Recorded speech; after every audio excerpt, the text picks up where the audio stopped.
The difference between knowledge and wisdom is, number one, as I already mentioned, most of your sufferings originate from ignorance.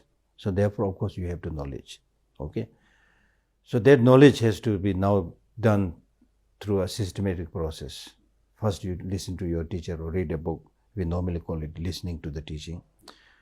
And that is important, but that is not enough. It's really like somebody who is thirsty and have no idea where water is available. So you need to get the information from somebody saying that water is available 2 kilometers from here. So that is hearing, listening. That's very important. But just by hearing that, your thirst will not be quenched. So therefore you need to walk 2 kilometers. So that means, like, after hearing, just like walking for 2 kilometers, you need to think for yourself the truth of what you have heard from your teacher or what you read in the books. So through reflection thinking, you are able to develop that conviction. Yes, it really seems true. You're able to get that conviction. So which is very, very important. So it's really like walking 2 kilometers and having reached near the water. And you are able to now see the water. But still, if you don't drink the water, your thirst will not be quenched.